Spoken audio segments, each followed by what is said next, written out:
দেখুন বন্ধুরা, এটা কি বলুন তো, এটা হচ্ছে মাংস পিঠা। অনেক দিন ধরে মাংস পিঠা করার ইচ্ছে ছিল। আজকে আপনার দাদাকে বলেছিলাম মুরগির মাংসের যে বুকের যে মাংসটা সেটা নিয়ে আসতে, ব্রেস্টের চিকেনটা, সেটা নিয়ে এসে সিদ্ধ করে এরকম মাংস পিঠা করেছি। আসুন কিভাবে করেছি চলুন আপনাদেরকে দেখাই। নমস্কার বন্ধুরা, শিবানী কিচেনে আপনাদেরকে স্বাগত। আজকে আমি মাংস পিঠা করব, এই জন্য দেখুন চিকেনটাকে, সেই বুকের দিকে চিকেনটাকে নিয়েছি, যেটাই মাংস মাংস আছে। এবারে একটা পাত্রতে জল নিয়েছি, এর মধ্যে কিছুটা হলুদ দিয়ে দিলাম, এই দেখুন কিছুটা লবণ দিয়ে দিলাম। এবার এই মাংসগুলো দিয়ে দিলাম এর মধ্যে, দিয়ে এটাকে আমি এখন উনানে একটু সিদ্ধ করে নেব। বন্ধুরা, আমি মাংসটা সিদ্ধ করতে বসে দিচ্ছি। এবার এটাকে আমি এই দেখুন ঢাকা দিয়ে দিলাম। দেখুন বন্ধুরা, মাংসটা সিদ্ধ করতে বসেছিলাম, মাংসটা সিদ্ধ হয়ে গেছে। এবার এটাকে আমি কাঁটাটাকে বেছে নেব। এই দেখুন,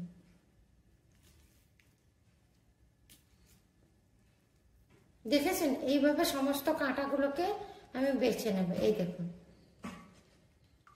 পিঠে করার জন্য এই কাঁটাগুলো রাখলে পিঠেগুলো ভালো হবে না, এই জন্য এই মাংসের কাঁটাগুলোকে সব বের করে শুধু মাংসটাকে নেব। এই দেখেছেন, মাংসের কাঁটাগুলোকে বের করে মাংসটা নিচ্ছি।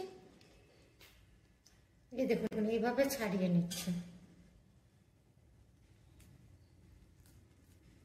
আপনারাও মাংসের পিঠা করার জন্য প্রথমে মাংসের হাড়গুলোকে বা মাংসের কাঁটাগুলোকে এরকম ছাড়িয়ে নিতে হবে, তারপরে মাংসের পিঠাটা করতে হবে। আরো ছাড়িয়ে নিচ্ছি। দেখুন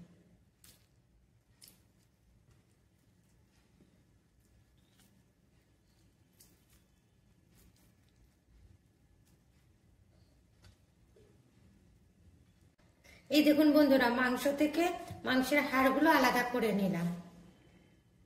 ওখানে চিনি দিয়ে দিলাম, এর মধ্যে এই দেখুন পেঁয়াজটা ভাজা ভাজা হয়ে গেছে। এবার আমি শুকনো লঙ্কা, আদা, রসুন করে বেটে রেখেছিলাম সেটা দিয়ে দিলাম। এবার এর মধ্যে টমেটো দিয়ে দিলাম। এবার এর মধ্যে পরিমাণ মতন লবণ দিয়ে দিলাম। এবার এর মধ্যে একটুখানি জল দিয়ে দিলাম। এবার এর মধ্যে দেখুন একটু হলুদ দিয়ে দিচ্ছি। এবার একটুখানি ধনে গুঁড়ো দিয়ে দিলাম, একটুখানি জিরে গুঁড়ো দিয়ে দিলাম। এই দেখুন বন্ধুরা, মাংস যে সিদ্ধ করেছিলাম যে জলটা আছে, সেই জলটা এর মধ্যে একটুখানি দিয়ে দিলাম।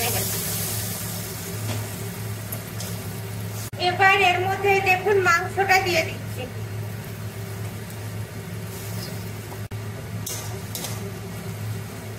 এর মধ্যে ধনে পাতা একটুখানি দিয়ে দিলাম।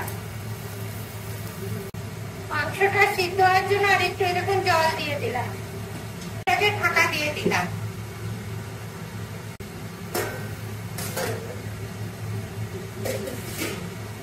এই দেখুন বন্ধুরা, মাংসটা এখন সিদ্ধ হবে, সবকিছু দিয়ে দিয়েছি। এবার মাংসটা সিদ্ধ হবে ভালো করে।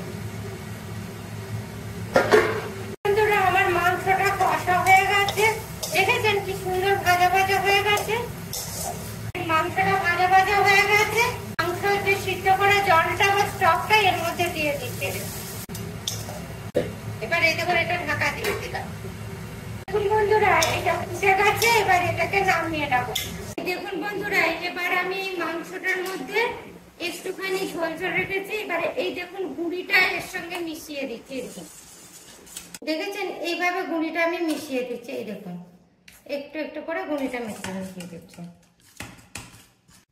এবার এর মধ্যে আর একটুখানি সামান্য জল দিয়ে দিচ্ছি। এই দেখুন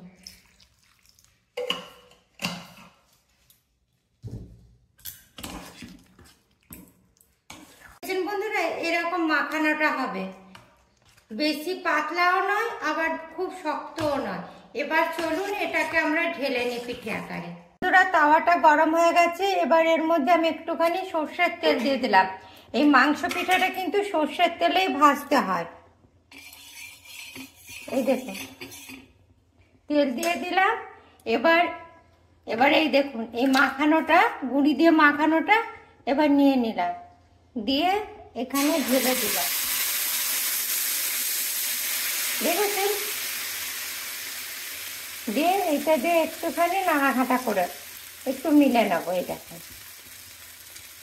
এটাকে ঢাকা দিয়ে দেবো। এটা কিন্তু খুব জোরে আঁচে হবে না, আস্তে আস্তে করতে হবে। ঢাকনাটা খুলে দেখি, দেখেছেন কি সুন্দর হয়েছে?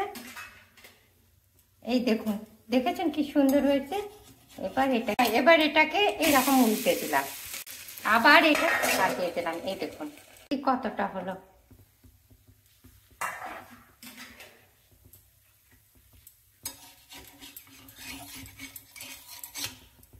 দেখেছেন বন্ধুরা কি সুন্দর পিঠাগুলো হচ্ছে, হয়ে গেছে। দেখেছেন বন্ধুরা কি দারুণ মাংস পিঠাগুলো হয়েছে, দেখেছেন? আপনারাও ঠিক এইভাবে মাংস পিঠা করবেন, দেখবেন দারুণ খেতে লেগেছে। আর আমার এই রেসিপিটা আপনাদের যদি ভালো লাগে তবে লাইক করবেন, কমেন্ট করবেন, শেয়ার করবেন।